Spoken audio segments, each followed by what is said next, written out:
Hello, dear students. Welcome to the session number 3 of Business Taxation to GST and Customs Duty of 6th semester BBA. Yes, students, in the previous session, we had discussed about meaning of GST and its features. Session number 3 deals with objectives of GST and basic schemes of GST. Yes, students, let's discuss about different objectives of GST. Number 1, ensuring that cascading effect of tax on tax will be eliminated. GST ಮುಖ್ಯ ಉದ್ದೇಶ ಏನಪ್ಪಾ ಅಂದ್ರೆ cascading effect ನ eliminate ಮಾಡೋಂಥದ್ದು. ಈ cascading effect ಅಂದ್ರೆ tax on tax ಅಂತ. ಯಾವಾಗ supplies of goods and services ಆಗುತ್ತೋ, it happens through different value chain. Thereby, in the earlier indirect tax system, double taxation used to take place.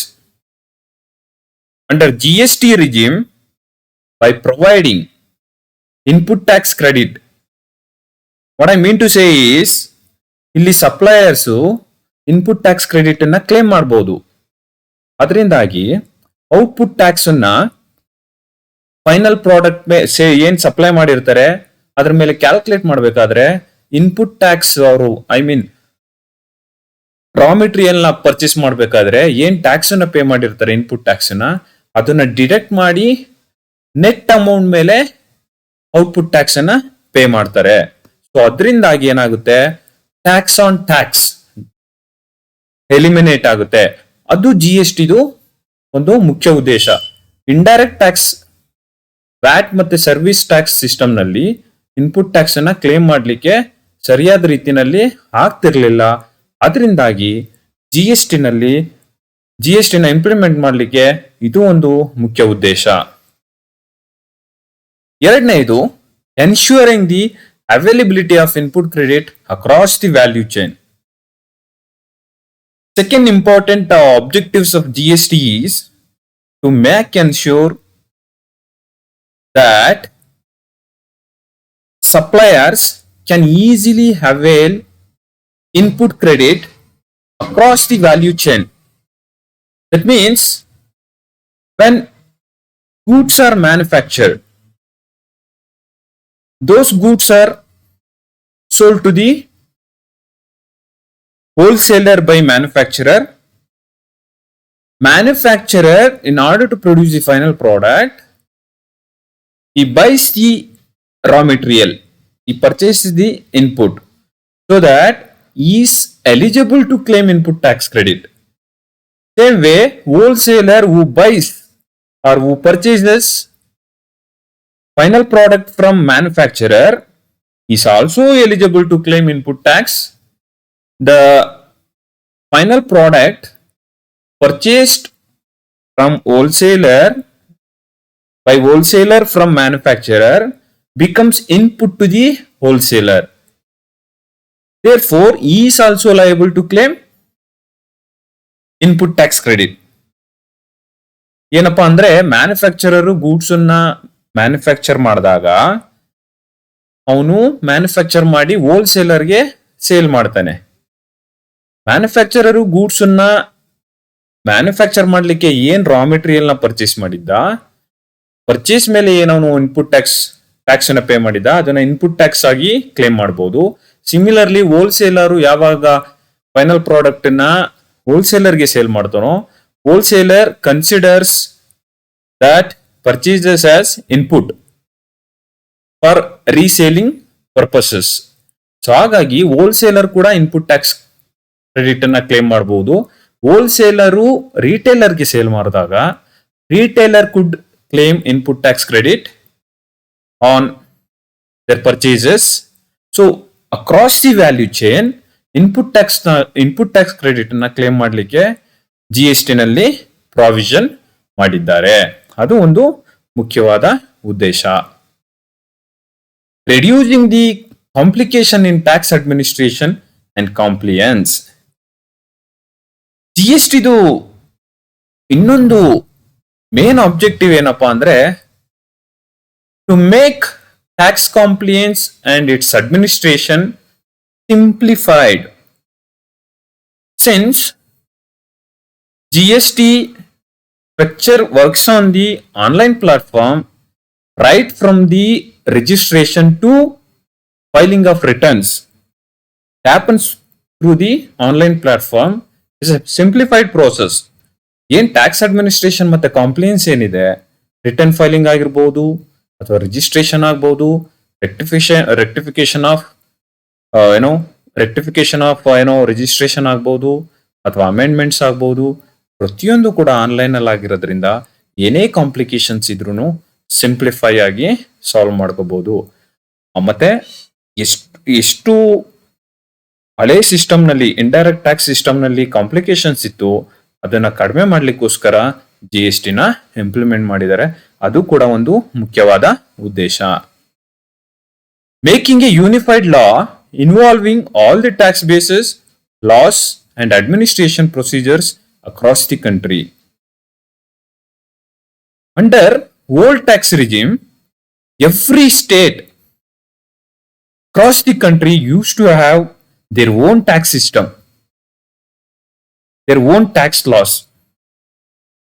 ಹಳೆ system ನಲ್ಲಿ state ಗವರ್ಮೆಂಟ್ಸ್ಗೆ ಅವ್ರದೇ ಆದ ಕಾನೂನುಗಳನ್ನ ರೂಪಿಸ್ಕೊಳ್ತಾ ಇದ್ವು. Once GST is enforced across the country, every state is forced to have single law, unified law. ಮತ್ತೆ uniform tax rate, and its administration is also same across the country. ಮತ್ತೆ ಏನ್ procedures ಇದೆ, laws ಇದೆ, tax bases ಏನಿದೆ, tax rates ಏನಿದೆ, they're all uniform across the country. So ಇದು ಒಂದು ಮುಖ್ಯವಾದ ಉದ್ದೇಶ. ಅರ್ಲಿಯರ್ ಟ್ಯಾಕ್ಸ್ ಸಿಸ್ಟಮ್ ಅಲ್ಲಿ, ಇಂಡೈರೆಕ್ಟ್ ಟ್ಯಾಕ್ಸ್ ಸಿಸ್ಟಮ್ ಅಲ್ಲಿ ಡಿಫ್ರೆಂಟ್ ಟ್ಯಾಕ್ಸ್ ಲಾಸ್ ನ ಸ್ಟೇಟ್ ಗವರ್ನಮೆಂಟ್ ಮಾಡ್ಕೋಬಹುದಿತ್ತು. ಬಟ್ GST ಟ್ಯಾಕ್ಸ್ ರಿಜಿಮ್ ನಲ್ಲಿ ಆತರ ಮಾಡ್ಲಿಕ್ಕೆ ಸಾಧ್ಯತೆ ಇಲ್ಲ. Decreasing the unhealthy competition among the states due to taxes and revenues. Decreasing the unhealthy competition among the states due to taxes and revenues. Under old tax regime, state government competing each other unhealthily because every state government used to have their own tax rates. That has resulted in unhealthy competition. ಹೇಗೆ ಅಂದ್ರೆ ಪ್ರತಿ state government ನಲ್ಲೂ ಅವ್ರದೇ ಆದ tax ನ fix ಮಾಡ್ಕೊಳಕ್ಕೆ provision ಇದ್ದಿದ್ರಿಂದ ಜಾಸ್ತಿ tax ನ ಮಾಡದಂತ ಸ್ಟೇಟ್ಸ್ಗಳು ಗೂಡ್ಸ್ ಪ್ರೈಸ್ ನ ಜಾಸ್ತಿ ಮಾಡ್ತಾ ಇದ್ವು. ಸೊ ಇದು ಒಂದ್ ರೀತಿನಲ್ಲಿ ಅನ್ಹೆಲ್ದಿ ಕಾಂಪಿಟೇಷನ್ಸ್ ನ ಕ್ರಿಯೇಟ್ ಮಾಡ್ತಾ ಇತ್ತು between the States. For example,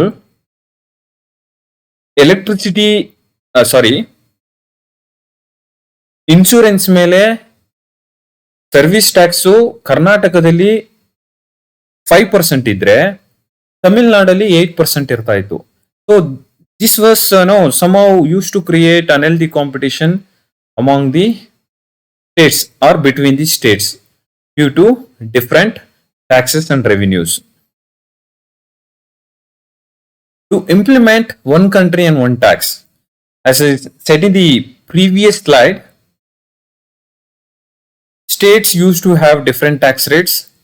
GST ದು ಮುಖ್ಯವಾದ ಉದ್ದೇಶನೇ ಇದು, one country one tax and one market. ಯಾವುದೇ ಸ್ಟೇಟ್ ಅಲ್ಲಿ ಹೋದ್ರೂ GST rates will be same, one tax and one nation. But previous tax regime ಅಲ್ಲಿ, ಅಂದ್ರೆ ಇಂಡೈರೆಕ್ಟ್ ಟ್ಯಾಕ್ಸ್ ರಿಜಿಮ್ ಅಲ್ಲಿ ಡಿಫ್ರೆಂಟ್ ಟ್ಯಾಕ್ಸ್ ರೇಟ್ಸ್ ಅನ್ನ ಅವರು ಫಿಕ್ಸ್ ಮಾಡ್ಕೋತಾ ಇದ್ರು. ಸ್ಟೇಟ್ ಗವರ್ಮೆಂಟ್ಗೆ ಪವರ್ಸ್ ಇತ್ತು. Consumption based tax instead of manufacturing. Previous tax regime ಅಲ್ಲಿ ಮ್ಯಾನುಫ್ಯಾಕ್ಚರಿಂಗ್ ಮಾಡದಂತ ಸ್ಟೇಟ್ ನಲ್ಲೇನೆ ರೆವಿನ್ಯೂ ರೆಸ್ಪೆಕ್ಟಿವ್ ಸ್ಟೇಟ್ ಗವರ್ಮೆಂಟ್ಗೆ ಕಟ್ತಾ ಇದ್ರು. ಬಟ್ ಜಿ ಎಸ್ ಟಿ ನಲ್ಲಿ ಎಲ್ಲಿ ಕನ್ಸಂಪ್ಷನ್ ಆಗುತ್ತೋ ಅಂತ ಸ್ಟೇಟ್ ಗವರ್ಮೆಂಟ್ಗೆ ರೆವಿನ್ಯೂ ಹೋಗುತ್ತೆ. This is another objective of GST. Uniform GST registration, payment and input tax credit. ಯಾವುದೇ ಸ್ಟೇಟ್ ಅಲ್ಲಿ ಹೋದ್ರೂ registration will be same. There is some sort of uniformity in the registration ಮತ್ತೆ payment, input tax credit claim ಮಾಡೋದ್ರಾಗ್ಲಿ ಪ್ರತಿಯೊಂದ್ರಲ್ಲೂ there is no difference at all across the country. Tamil Nadu ಹೋದ್ರೂ same registration ಮತ್ತೆ payment of GST will be same. Input tax credit claim ಮಾಡೋದು same ಇರುತ್ತೆ. ಕರ್ನಾಟಕಕ್ಕೆ ಬಂದ್ರು ಅದೇನೆ, ಆಂಧ್ರ ಪ್ರದೇಶದಲ್ಲೂ ಅದೇನೆ. GST ಮುಖ್ಯವಾದ ಉದ್ದೇಶ ಏನ್ ಟ್ಯಾಕ್ಸ್ ಕಾಂಪ್ಲೆಕ್ಸಿಟೀಸ್ ಇತ್ತು ಅದನ್ನ ಕಡಿಮೆ ಮಾಡುವಂಥದ್ದು, ಮತ್ತೆ ಏನ್ ಸಪ್ಲೈಯರ್ಸು ಹಾರ್ಡ್ಶಿಪ್ಸ್ ಏನಿತ್ತು ಅರ್ಲಿಯರ್ ಟ್ಯಾಕ್ಸ್ ರಿಜಿಮ್ ಅಲ್ಲಿ ಅದನ್ನ ಸಾಧ್ಯವಾದಷ್ಟು ಕಡಿಮೆ ಮಾಡೋದು ಇದರದ್ದು ಮುಖ್ಯ ಉದ್ದೇಶವಾಗಿತ್ತು.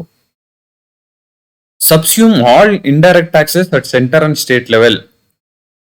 ಏನು ತುಂಬಾ ಇಂಡೈರೆಕ್ಟ್ ಟ್ಯಾಕ್ಸಸ್ ಇತ್ತು, ಸರ್ವಿಸ್ ಟ್ಯಾಕ್ಸ್ ಆಗ್ಬಹುದು, ವ್ಯಾಟ್ ಆಗ್ಬಹುದು, CST ಸೆಂಟ್ರಲ್ ಸೇಲ್ಸ್ ಟ್ಯಾಕ್ಸ್ ಆಗ್ಬಹುದು, ಮತ್ತೆ ಎಕ್ಸೈಸ್ ಆಗ್ಬಹುದು ಅಂಡ್ ವೆಲ್ತ್ ಟ್ಯಾಕ್ಸ್ ಆಗ್ಬಹುದು. ಎಲ್ಲಾ ಟ್ಯಾಕ್ಸ್ ಅನ್ನು ಒಂದೇ ಟ್ಯಾಕ್ಸ್ ರಿಜಿಮ್ ನಲ್ಲಿ ಸೇರಿಸೋದು GST ಯ ಮುಖ್ಯ ಉದ್ದೇಶ ಆಗಿತ್ತು.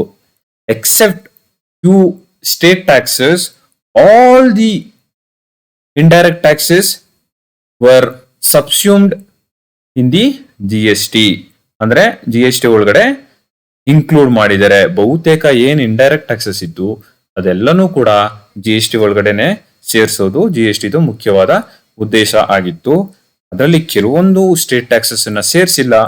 ಇನ್ coming days those taxes may also get included in the GST. Reduce tax evasion and corruption. Since GST is a transparent structure, here there is no possibility for taxpayers to evade tax and involve in the corruption. Corruption ಮತ್ತೆ tax evasion ಮಾಡಲಿಕ್ಕೆ GST system ನಲ್ಲಿ ಸಾಧ್ಯನೇ ಇಲ್ಲ. ಯಾಕಂದ್ರೆ this works under the online platform. If anybody tries to or makes an attempt to evade the tax or try to involve in the corruption, it can be easily found out and they can be put behind the bar. So GST ಮುಖ್ಯವಾದ ಉದ್ದೇಶ transparency ತರಂತದ್ದು, ಮತ್ತೆ tax evasion ಆಗೋದನ್ನ, ಯಾರು tax ಕಳ್ತನ ಮಾಡ್ತಾ ಇದಾರೆ, ಯಾರು ಸರಿಯಾಗಿ ಕಟ್ತಾ ಇಲ್ಲ, ಮತ್ತೆ ಕರಪ್ಷನ್ ಅಲ್ಲಿ ಇನ್ವಾಲ್ವ್ ಆಗಿದ್ದಾರೆ, ಟ್ಯಾಕ್ಸ್ ಕಳ್ತಾನೆ ಕಳ್ಳಾಟ ಆಡ್ತಾರೆ ಅಂತವ್ರನ್ನ ಹಿಡಿದಾಕಂಥದ್ದು. Increase tax to GDP ratio and revenue surplus. GST ನ ಇಂಪ್ಲಿಮೆಂಟ್ ಮಾಡೋ ಮುಖ್ಯ ಉದ್ದೇಶ ಟ್ಯಾಕ್ಸ್ ಬೇಸಸ್ ನ ಇನ್ಕ್ರೀಸ್ ಮಾಡೋಂಥದ್ದು, ಮತ್ತೆ ಏನ್ ಸಪ್ಲೈಯರ್ಸ್ ಇದಾರೆ, ಸ್ಮಾಲ್ ಬಿಸ್ನೆಸ್ ಎಂಟಿಟೀಸ್ ಇದಾವೋ ಅದನ್ನೆಲ್ಲ ತಂದು ರಿಜಿಸ್ಟ್ರೇಷನ್ ಮಾಡಿಸಿ ಟ್ಯಾಕ್ಸ್ ಕಲೆಕ್ಟ್ ಮಾಡೋಂಥದ್ದು ಮತ್ತೆ ರೆವಿನ್ಯೂನ ಹೆಚ್ಚಿಗೆ ಮಾಡ್ಕೊಳ್ಳೋಂಥದ್ದು ಮುಖ್ಯ ಉದ್ದೇಶ ಆಗಿದ್ರಿಂದ ಟ್ಯಾಕ್ಸ್ ಕಂಪ್ಲೇಯನ್ಸ್ ಮತ್ತೆ ಟ್ಯಾಕ್ಸ್ ಬೇಸಸ್ ನ ಇನ್ಕ್ರೀಸ್ ಮಾಡೋದು ಮುಖ್ಯ ಉದ್ದೇಶ ಆಗಿದ್ರಿಂದ GST ನ ಇಂಪ್ಲಿಮೆಂಟ್ ಮಾಡಿದ್ರು. ಸೊ ಹಾಗಾಗಿ ಇದೆಲ್ಲಾ ಉದ್ದೇಶಗಳು GST ಇಂಪ್ಲಿಮೆಂಟ್ ಮಾಡ್ಲಿಕ್ಕೆ. Let's understand basic schemes of GST. There are two basic schemes of GST. Number one, regular scheme. Number two, composition scheme. Let's understand the different provisions under regular scheme. Under this scheme, registration is required once threshold limit crosses as per section 22 of GST Act 2017. The assessee is liable to follow all rules and regulation as per GST Act. ಈ regular scheme ನಲ್ಲಿ assessee ಏನ್ rules ಏನು ಕಾಯ್ದೆಗಳಿದೆ, ನಿಯಮಗಳಿದೆ ಅದನ್ನ follow ಮಾಡಬೇಕು GST Act ಪ್ರಕಾರ. ಮತ್ತೆ the maintenance of books of accounts, filing of returns, issue of invoices should be as per the act. Maintenance of books of accounts ಆಗಿರ್ಬೋದು, filing of returns ಆಗ್ಬೋದು, issue of invoice, ಇದೆಲ್ಲ act ಪ್ರಕಾರನೇ regular scheme ನಲ್ಲಿ ಆಗ್ಬೇಕಾಗಿರುತ್ತೆ. This scheme is applicable to the suppliers who are not covered under composition scheme of GST. Composition scheme ನಲ್ಲಿ ಯಾರು ಒಳಪಡೋದಿಲ್ವೋ ಅಂತಹ ಸಪ್ಲೈಯರ್ಸ್ಗೆ ಈ ರೆಗ್ಯುಲರ್ ಸ್ಕೀಮು ಅಪ್ಲೈ ಆಗುತ್ತೆ. Let us look at the threshold limit. Threshold limit for registration in case of goods throughout India, except in the state of Arunachal Pradesh, Manipur, Meghalaya, Mizoram, Nagaland, Puducherry, Sikkim, Telangana, Tripura, Uttarakhand is 40 lakhs. Threshold limit to registration ಗೆ in case of goods is 40 lakhs except few states. ಆ States ಯಾವುದು ಅಂದ್ರೆ Arunachal Pradesh, Manipur, Meghalaya, Mizoram, Nagaland, Puducherry, Sikkim, Telangana, Tripura, Uttarakhand.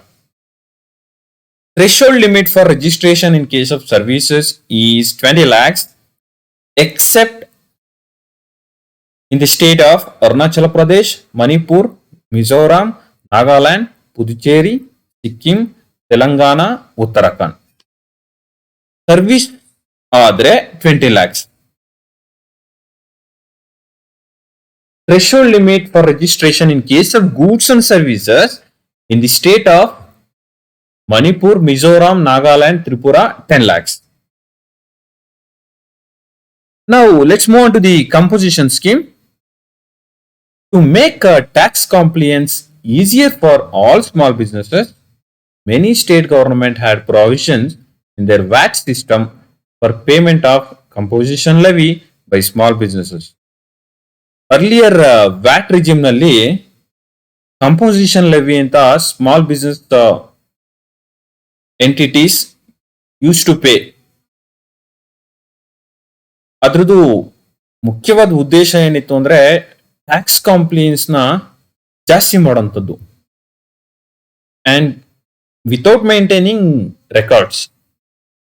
And one nation one tax which promises to club all the indirect taxes into one also boosts composition scheme to small businesses. ಏನು one nation and one tax ಅನ್ನೋ ಒಂದು slogan ಇದೆ, ಅದರದ್ದು ಮುಖ್ಯವಾದ ಉದ್ದೇಶ ಟ್ಯಾಕ್ಸ್ ಕಾಂಪ್ಲಿಯನ್ಸ್ ನ ಜಾಸ್ತಿ ಮಾಡೋಂಥದ್ದು, ಅಂದ್ರೆ ಟ್ಯಾಕ್ಸ್ ಬೇಸಸ್ ನ ಜಾಸ್ತಿ ಮಾಡೋಂಥದ್ದು. ಸ್ಮಾಲ್ ಬಿಸ್ನೆಸ್ ಎಂಟಿಟೀಸ್ ಏನಿದೆ ಅದನ್ನೆಲ್ಲ ಟ್ಯಾಕ್ಸ್ ಆಂಬಿಟ್ಗೆ ತಂದು ಟ್ಯಾಕ್ಸ್ ರೆವಿನ್ಯೂನ ಸೆಂಟ್ರಲ್ ಗವರ್ಮೆಂಟ್ ಮತ್ತೆ ಸ್ಟೇಟ್ ಗವರ್ಮೆಂಟ್ ಗೆ ಜಾಸ್ತಿ ಮಾಡೋಂಥದ್ದು. Tax payer whose turnover is below 1.5 crore with effect from 1/4/2019 can opt for composition scheme. In case of Arunachal Pradesh, Uttarakhand, Manipur, Meghalaya, Mizoram, Nagaland, Sikkim, Tripura, the limit is 75 lakhs. Taxpayer ಟರ್ನೋವರು ಯಾರ್ದು 1.5 crore ಗಿಂತ ಕಡಿಮೆ ಇರುತ್ತೋ ಅದು ಯಾವಾಗಿಂದ applicable ಅಂದ್ರೆ 1/4/2019 ಇಂದ ಅಂತ tax payers composition scheme ನ ಆಪ್ಟ್ ಮಾಡ್ಕೋಬಹುದು. ಬಟ್ ಕೆಲವೊಂದು ಸ್ಟೇಟ್ಸ್ ಇದೆ, ಆ ಸ್ಟೇಟ್ಸ್ ಗಳಲ್ಲಿ 75 lakhs ಇದ್ರೆ ಟರ್ನ್ ಓವರು, ಅವ್ರು ಕೂಡ ಯಾರು ಟ್ಯಾಕ್ಸ್ ಪೇಯರ್ಸ್ ಕೂಡ ಕಂಪೋಸಿಷನ್ ಸ್ಕೀಮ್ ನ ಆಪ್ಟ್ ಮಾಡ್ಕೋಬಹುದು. ಯಾವ್ಯಾವ್ದಪ್ಪ ಸ್ಟೇಟ್ಸ್ ಅಂದ್ರೆ Arunachal Pradesh, Uttarakhand, Manipur, Meghalaya, Mizoram, Nagaland, Sikkim, Tripura. Yeah, these are the states. Then let's see what are the rates of tax under composition scheme. Rates under composition schemes are 1%, 0.5 of CGST, 0.5 of SGST of the turnover in case of manufacturer, traders or any other suppliers eligible for composition levy. Manufacturer, traders ಅಥವಾ ಬೇರೆ ಯಾವುದೇ ರೀತಿ ಸಪ್ಲೈಯರ್ಸು composition ಲೆವಿಗೆ eligible ಆದ್ರೆ ಅವರು 1% composition ಲೆವಿನ pay ಮಾಡಬೇಕಾಗುತ್ತೆ. 5%, 2.5% of CGST, 2.5% of SGST of turnover in case of restaurant services. Tax payer restaurant services ಅಲ್ಲಿ engage ಆಗಿದ್ರೆ ಅಂತ ಟ್ಯಾಕ್ಸ್ ಪೇಯರ್ಸು 5% ಕಂಪೋಸಿಷನ್ ಲೆವಿನ ಪೇ ಮಾಡಬೇಕು. 2.5% CGST, 2.5% SGST ನ ಕಟ್ಟಬೇಕಾಗುತ್ತೆ. Thank you very much.